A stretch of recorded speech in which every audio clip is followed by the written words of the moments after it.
नमस्ते दोस्तों। Hospital waste management आज के समय में एक चिकित्सालय संचालन के लिए बहुत ही इम्पॉर्टेंट सब्जेक्ट है। इसके सही ज्ञान के बिना एक चिकित्सालय का संचालन बड़ा मुश्किल काम है। कारण यह है कि चाहे आयुर्वेद की विधा हो या कोई अन्य विधा हो, वेस्ट मैनेजमेंट बहुत ही ज़रूरी है। आयुर्वेद में भी बहुत से ऐसे प्रोसीजर्स हैं जिनके अंदर वेस्ट जनरेशन होता है, जिसका अगर प्रॉपर मैनेजमेंट नहीं किया गया तो ये उस हॉस्पिटल में या उस क्लिनिक सेटअप में काम करने वाले लोगों के लिए, वहाँ आने वाले रोगियों के लिए और समाज के लिए, सबके लिए हानिकारक सिद्ध हो सकता है। इस बात को ध्यान में रखते हुए हॉस्पिटल वेस्ट मैनेजमेंट के ऊपर ये एक लेक्चर सीरीज़ हमने शुरू की है। आशा करते हैं कि ये सीरीज़ हमारे चिकित्सकों, पीजी स्टूडेंट्स, यूजी स्टूडेंट्स, इन सब के लिए उपयोगी सिद्ध होगी और इसके द्वारा हॉस्पिटल वेस्ट मैनेजमेंट की जो बेसिक जानकारियां हैं उनको लेकर लोग अपने चिकित्सालय के संचालन में सुविधा महसूस करेंगे। आइए आगे बढ़ते हैं और जानते हैं कि बायोमेडिकल वेस्ट क्या है, इसके हैजार्ड्स क्या हैं, हमारे देश में इसे कौन से नियम रेगुलेट करते हैं और इसे कैसे मैनेज करना चाहिए। इस सीरीज़ के पहले पार्ट में हम इसकी बेसिक्स को जानेंगे। इसके बाद अगले पार्ट्स में हम जानेंगे कि इसको कौन सा वेस्ट कैसे मैनेज किया जाता है, कैसे स्टोरेज और कैसे ट्रांसपोर्टेशन होता है। तो सबसे पहले बात करते हैं हम उस नियम की जो गवर्न करता है हमारे देश में बायोमेडिकल वेस्ट के मैनेजमेंट को। यह है biomedical waste management and handling rules 1998 of India. अब अगला सवाल उठता है कि व्हाट इज बायोमेडिकल वेस्ट, और अगर हम आयुर्वेद के परिप्रेक्ष्य में इसकी बात करें तो क्या क्या हो सकता है और कब कब ये जनरेट होता है। तो एज पर दैट जो हमने आपको एक्ट बताया है उसके अनुसार जो डेफिनेशन दी गई है बायोमेडिकल वेस्ट की, वह है एनी वेस्ट जनरेटेड ड्यूरिंग, कोई सा ऐसा वेस्ट जो इन प्रोसीजर्स जो आगे बताए जाएंगे इनके दौरान जनरेट हुआ हो। कौन कौन से प्रोसीजर्स हैं? Diagnosis, treatment, immunisation. तो ये वो प्रोसीजर्स हैं जो एक हॉस्पिटल फैसिलिटी के अंदर जनरली किए जाते हैं। अब अगर हम आयुर्वेद की बात करते हैं तो आज के समय में एडवांसमेंट्स ऑफ मॉडर्न टेक्नोलॉजीज़ का हम इस्तेमाल करते हैं आयुर्वेद की चिकित्सा में, चाहे वो आपका ब्लड शुगर की टेस्टिंग हो या बहुत सारी ऐसी टेस्टिंग्स हैं जो किट्स के द्वारा की जाती हैं, जैसे मलेरिया की किट आती है, बहुत सारी किट्स आती हैं, रैपिड टेस्ट किट्स हैं जिसके अंतर्गत हमारी जो यूपीटीज़ होती हैं वो हमारे गायनेकोलॉजिकल सेटअप्स में बहुत ज़्यादा इस्तेमाल होती हैं। तो ऐसे बहुत सारी चीज़ें हैं। इवन पंक्चर करने के लिए जो हम एक लैंसेट यूज़ करते हैं या नीडल यूज़ करते हैं, ये भी डायग्नोसिस के प्रोसेस के अंदर आती है। तो डायग्नोस्टिक प्रोसीजर्स के अंदर जो भी वेस्ट जनरेट हो रहा है, ड्यूरिंग ट्रीटमेंट जो वेस्ट जनरेट हो रहा है। तो अगर आयुर्वेद की बात करें तो हमारे जितने भी शोधन के प्रोसीजर्स हैं या जो भी हम ट्रीटमेंट अपने हॉस्पिटल फैसिलिटी या क्लिनिक के अंदर अपने एक पेशेंट को देते हैं तो उसके दौरान जो भी वेस्ट जनरेट होता है और आयुर्वेद के प्रोसीजर्स में भी जनरेट होता है।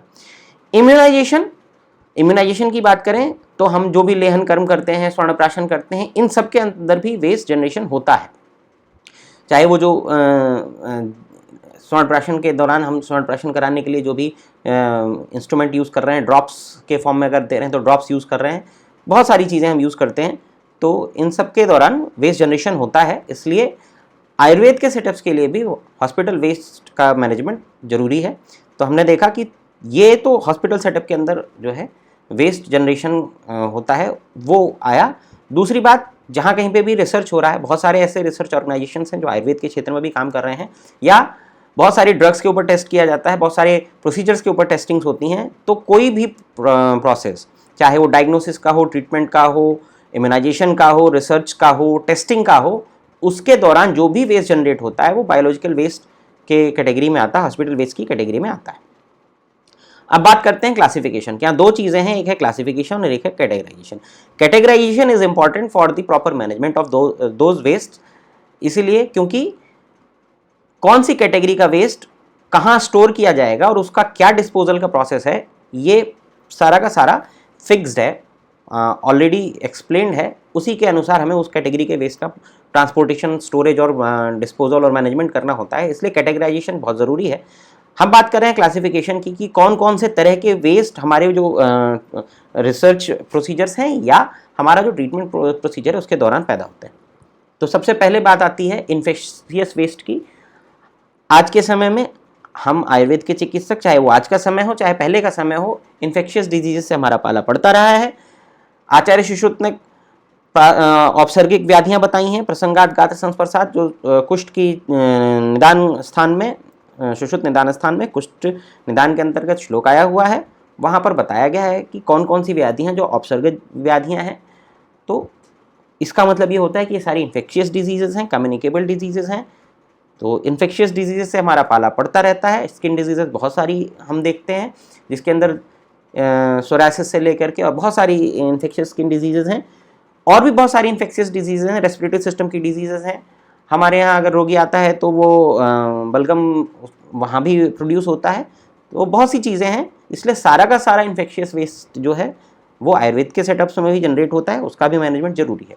पैथोलॉजिकल वेस्ट, जब हम कोई भी किसी भी तरह का पैथोलॉजिकल जो फ्लूइड निकल रहा है, एनीथिंग लाइक आपका ब्लड, रक्तमोक्षण के दौरान ब्लड निकलता है, बॉडी पार्ट्स हैं, स्किन के फ्रेगमेंट्स हैं और टिश्यूज़ निकलते हैं, आपका स्टूल है, स्पुटम है, बहुत सारी चीज़ें ऐसी हैं जो आयुर्वेद के सेटअप्स में भी प्रोड्यूस होती हैं। शार्प्स, अस्त्र और शस्त्र की डेफिनेशन आयुर्वेद में बहुत अच्छे से एक्सप्लेन्ड है। हम अस्त्र और शस्त्र दोनों का उपयोग करते हैं, इसलिए शार्प्स की कैटेगरी में जो भी चीज़ें आती हैं वो हमारे आयुर्वेद के सेटअप्स में भी यूज़ होती हैं और ये भी वेस्ट की कैटेगरी में आते हैं, क्योंकि बहुत सारी चीज़ें आज के टाइम पे हम डिस्पोजेबल यूज़ करने लग गए हैं। लैंसेट्स हैं, आपका ब्लेड्स हैं, बहुत सारी चीज़ें हैं। आप रक्तमोक्षण के लिए जो हम नीडल्स यूज़ करते हैं, सारे के सारे हम डिस्पोजेबल यूज़ करते हैं। बिकॉज ये डिस्पोजेबल हैं तो इनका प्रॉपर डिस्पोजल जरूरी होता है। फार्मास्यूटिकल वेस्ट की अगर बात करते हैं तो औषधियाँ हम भी इस्तेमाल करते हैं। तो हमारी बहुत सारी ऐसी औषधियाँ हैं जो एक्सपायर भी होती हैं, क्योंकि एक्सपायरी डेट लिखना ज़रूरी हो चुका है अब। तो एक्सपायर भी होती हैं, उनका कैसे प्रॉपर डिस्पोजल करना है। बहुत सारी औषधियाँ हैं जो सामान्य तौर पे हमारी कोशिश होती है कि आम जन के संपर्क में नहीं आनी चाहिए, उनका भी प्रॉपर डिस्पोजल। तो फार्मास्यूटिकल वेस्ट भी यहाँ जनरेट होता है। जेनोटॉक्सिक वेस्ट बेसिकली हम कहते हैं ऐसा वेस्ट जो साइटोटॉक्सिक ड्रग्स हों, खास करके कैंसर के ट्रीटमेंट के दौरान। तो हालांकि इसका हमारे यहाँ बहुत ज़्यादा इस्तेमाल नहीं है, पर हम भी कैंसर के पेशेंट्स को मैनेज करते हैं, तो इसके बारे में जानना ज़रूरी है। केमिकल्स हम भी इस्तेमाल करते हैं। बहुत सारे टेस्ट एजेंट्स हैं, बहुत सारे हमारे जो रसौषधियाँ हैं बेसिकली वो केमिकल्स हैं। जैसे एक उदाहरण के तौर पे टंकण है, उदाहरण के तौर पे फिटकरी है। तो ऐसे बहुत सारे केमिकल्स हम भी इस्तेमाल करते हैं। आर्सेनिक है, संख्या है, मल्ल है, ये सारी चीज़ें हम इस्तेमाल करते हैं। तो केमिकल्स की कैटेगरी में भी हमारे यहाँ वेस्ट जनरेशन होता है। प्लस हम बहुत सारे टेस्ट भी अपने सेटअप्स में करते हैं जो हम कर सकते हैं ओपीडी लेवल पे, हॉस्पिटल लेवल पे। तो वो भी जनरेशन जो है, केमिकल्स जो भी उसमें यूज़ होते हैं वो जनरेट होते हैं। High content of heavy metals के अंतर्गत आते हैं जनरली बैटरीज हैं, थर्मामीटर्स टूटे हुए हैं, बहुत सारी ऐसी चीज़ें जिनमें हैवी मेटल इस्तेमाल होती है।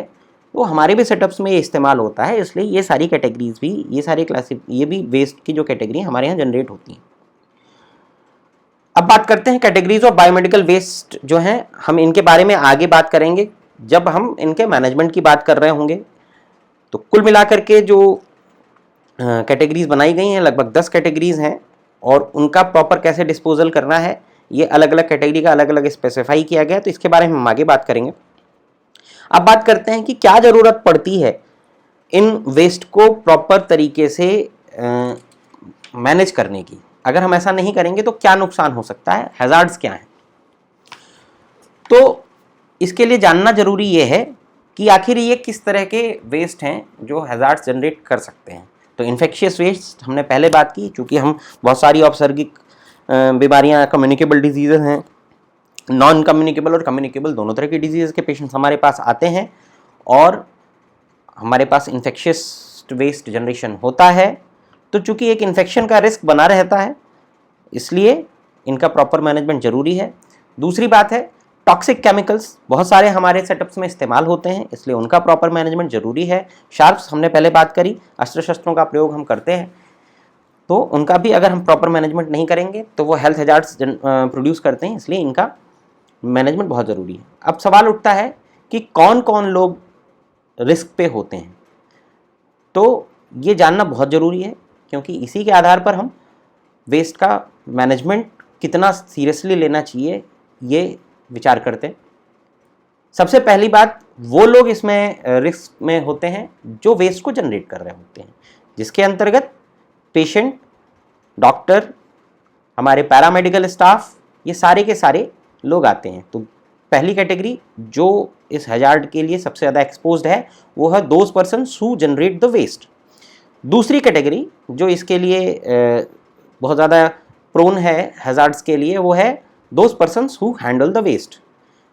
मतलब ये जो वेस्ट जनरेट हुआ, जनरेट होने के बाद ये स्टोरेज में चला गया, अब उस स्टोरेज से लेकर के, ट्रांसपोर्टेशन से लेकर के इसके मैनेजमेंट सिस्टम तक इसको पहुंचाने वाले जो लोग इसको हैंडल करते हैं, वो सारे के सारे इसके अंतर्गत आते हैं। तीसरे वो लोग होते हैं जो ना तो वेस्ट जनरेट कर रहे होते हैं ना वेस्ट हैंडल कर रहे होते हैं, फिर भी वो रिस्क में होते हैं। और ये रिस्क में इसलिए होते हैं कि जो ऊपर के दो लोग हैं, अगर इन्होंने जो प्रॉपर सिस्टम फॉलो नहीं किया तो ये तीसरे लोग रिस्क पे आ जाते हैं। ये होती है सोसाइटी।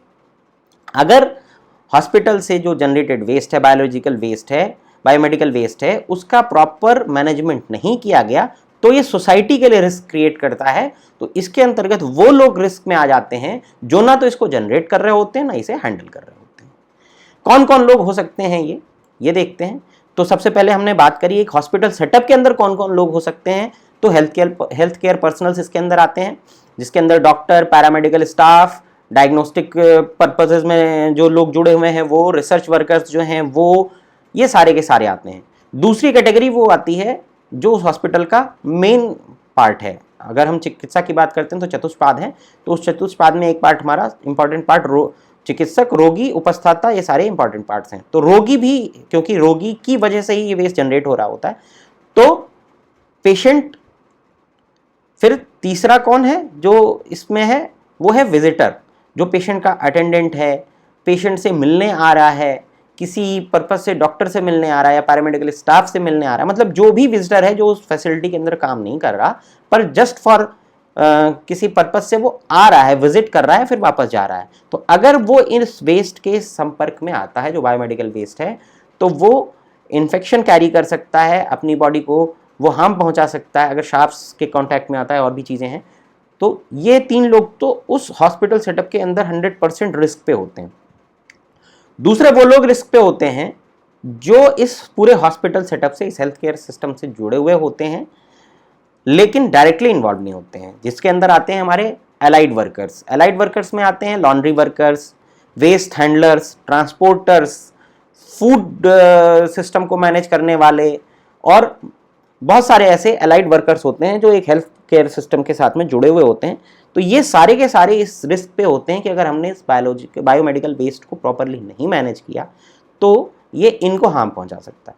दूसरे वो लोग होते हैं जो डायरेक्ट इस वेस्ट के मैनेजमेंट से जुड़े हुए होते हैं लेकिन हॉस्पिटल सेटअप में वर्क नहीं कर रहे होते हैं, जैसे जो ट्रांसपोर्टेशन कर रहे हैं इस बायोमेडिकल वेस्ट, इस वेस्ट का, या जो इसके डिस्पोजल फैसिलिटीज़ के यहाँ काम कर रहे हैं, डिस्पोजल साइट्स में काम कर रहे हैं, इंसिनरेशन प्लांट्स में काम कर रहे हैं। वो सारे वर्कर्स अगर इसको एक प्रॉपर प्रोटोकॉल के तहत नहीं मैनेज किया गया तो वो रिस्क पे आते हैं। तो अभी हमने देखा कि बायोमेडिकल वेस्ट बेसिकली आयुर्वेद के सेटअप्स में कैसे जनरेट होता है, कौन से लोग ऐसे हैं जो इसके जनरेशन में सहायक होते हैं, जनरेशन का पार्ट हैं, कौन से लोग ऐसे हैं जो इसके मैनेजमेंट होने पर बचे रहते हैं और नहीं होने पर रिस्क पे होते हैं।